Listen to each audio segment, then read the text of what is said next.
Good day or evening, dear participants. In this third lecture of Module 5, we are going to focus on governance tools for curriculum development and implementation. Let us introduce the Lecture 1 of instruments used as governance tool is the Balanced Scorecard, which was originally developed for businesses. It is an approach used to assess the overall well-being of an organization. It allows users to utilize data not only to evaluate past performance, but also to gauge the organization's readiness and positioning for the future.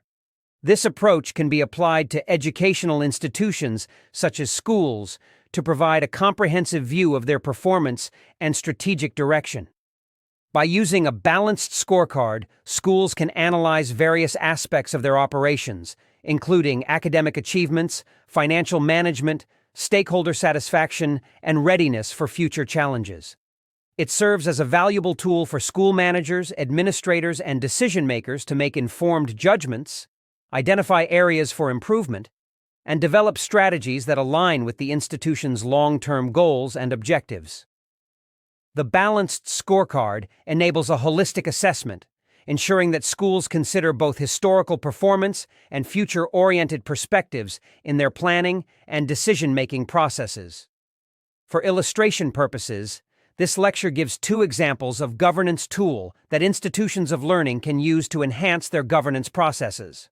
One is a balanced scorecard, and another one is a tool with addition. Take note that in a real-life situation, a balanced scorecard may vary to the below-proposed tool, depending on the specific goals, priorities, and governance structure of the educational institution. Take note that the Governance Balanced Scorecard is a tool for measuring and improving the performance of a board of directors in an educational institution. The scorecard consists of 4 perspectives: strategic, operations, performance, and stakeholder. Each perspective has several objectives: key performance indicators, KPIs, targets, and initiatives. Some examples of KPIs are 1. Percentage of board-approved strategic initiatives. 2. Stakeholder satisfaction survey results. 3. Board self-assessment ratings. 4. Student performance indicators. 5. Budget variance. 6. Timeliness of information sharing and response. Create time to study this balanced scorecard for governance in education, which is in the matrix format.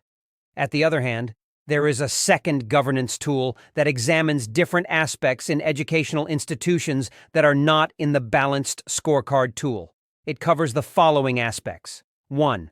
Policy development that aligns policies with goals and laws, developing and reviewing them, being accountable for them, and communicating and enforcing them. 2. Strategic planning that develops a vision and plan for improvement, setting goals, being accountable for them, and communicating them. 3. Resource management that allocates resources for objectives, managing budgets, being accountable for them, and communicating and reporting them. 4.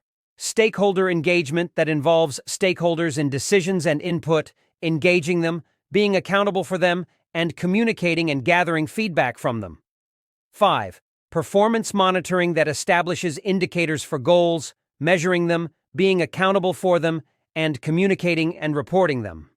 6. Compliance and ethics that uphold legal and ethical standards, ensuring compliance and ethics, being accountable for them, and communicating and enforcing them. 7.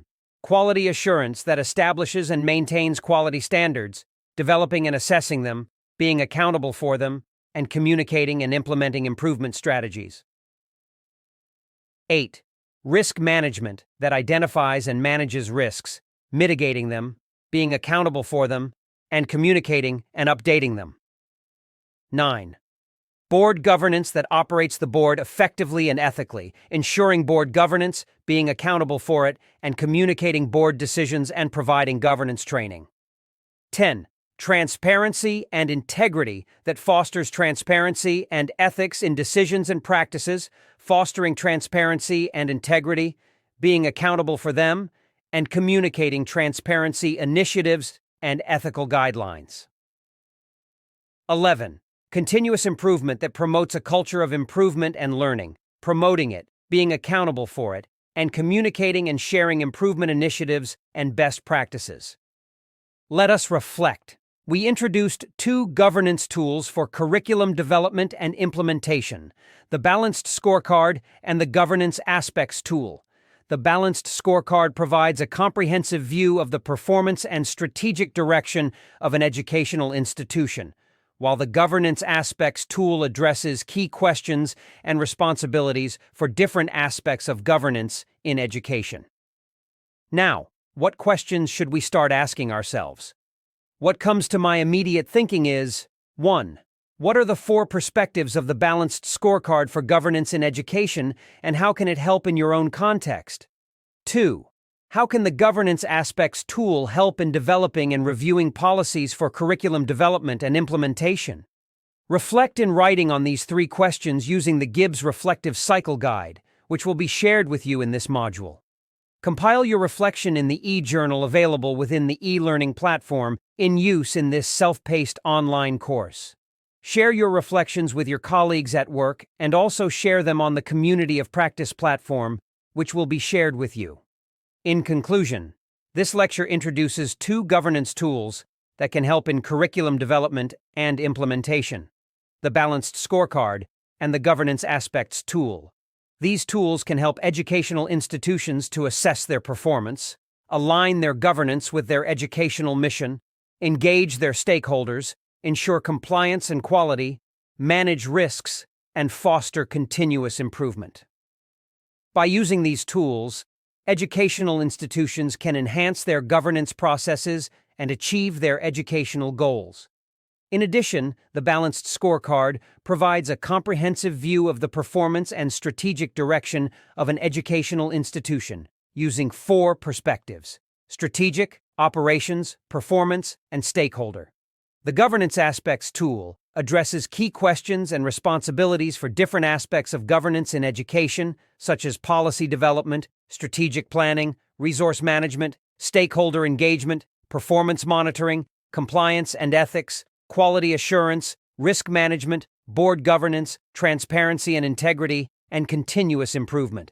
If you have any questions or challenges with any of the concepts discussed in this lecture, please use the discussion forum of Module 6 under Lecture 3 to ask questions and answer other participants' questions as well.